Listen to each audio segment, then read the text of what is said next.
Okay, we're back for further steps on this artichoke. A couple of things I want to mention before we start is that this pencil line, when you transfer the drawing, if the pencil line is really dark, you can take your kneaded eraser and simply lift some of the graphite by pressing it. I don't have a kneaded eraser on me, but another thing you could do is just lightly erase the line. You want to be able to see the line, but you don't want the line to be dominant in the piece because, we're working on edges. We don't need the pencil line. So the other thing is that I turned my Arches paper horizontally. This way I get actually a little bit more of a space on the other side to make a different painting, especially in lieu of these exercises, and these are kind of small paintings. So let's go ahead and start on the next step. Okay, I've dried this. I let it dry. I use the hair dryer, but not so much really. And what you want to do is make sure it's dry to the touch. So if you touch the leaf, it should be completely dry. Like you should be able to do this and not have the paint spread. And if it's not dry, just wait till it dries. Okay, so I'm going to go ahead and do the same thing I did on the first video. And I'm going to go ahead and paint, here, let's paint this leaf because this leaf is, I have like a little bit of an orange wash here. This leaf is adjacent to the other two leaves that are totally dry by now. And I'm doing the same thing. I'm laying down the water. I tinted it with a little bit of a yellow or orange, just so you can see. I didn't go right up to the edge. I'm getting my trusty dark green paint here, my earthy green that I mixed with the hooker's green and the brown. Loading up my brush with a good amount of pigment. And now I'm gonna very carefully cut that edge there, just like we did. Now, this is going to take a little bit of practice if you've never painted, but what you want to do is go right up to the edge of the other leaf, but not go into that space, okay? So this is really just kind of like a very glorified way of saying here, just color within the lines, so to speak. So I'm doing that. I'm going ahead. Well, especially where I have, and you can always turn your piece so that your brush, if that works better for you, so that you can really pay attention to how to get the paint where you want it to go.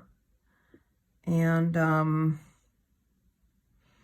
so this is bordered by 3 dried segments, and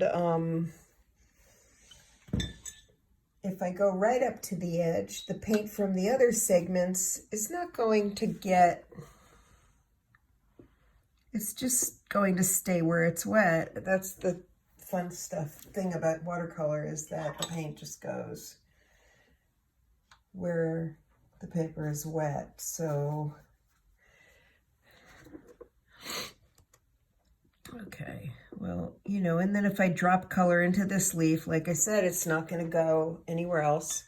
It's going to stay within the confines of that little segment, which is what we want. That's exactly what we want. Okay, so I got this pretty wet. I'm having my usual fun with the paint, and I'll do one more leaf. Okay. Okay, I'll do, how about this one? This one's touching, it's bordered by 3 other segments that are, you can see what I'm doing. I'm just being redundant here, but that's okay. It's good to kind of get a handle on the process. I'm wetting it, but not quite up to the edge. Wetting it with my tinted yellow orange paint. And then I'm getting my green and, you know, really whatever color you want to use is up to you. It's all arbitrary in a way, but doing the same thing, especially when I get to these edges, I really, really want to stay right up to that edge, but not go into the other segments. So for some of you that never painted before, this might take a little practice, but that's good. Practice makes perfect. Ha ha ha. Okay. All right. You know, like I said, if you want to turn your page so that your brush is always faced in this direction and it gives you more control, awesome, do that. Okay, so I got that leaf is nice and wet, and I'm going to add a little bit of my orange color in here because I seem to like that, the way that works out. And I'm going to add a little more yellow. And when I figure out how to make a video and speed up the video, I can show you how I do a complete painting. But right now I'm going to stop. But I want to just show you something. See how those edges are? They're really lovely. I mean, they're really, the paint is pulled to the edge. It's not going in the segments that are dry. And so you can continue doing this until the painting is done.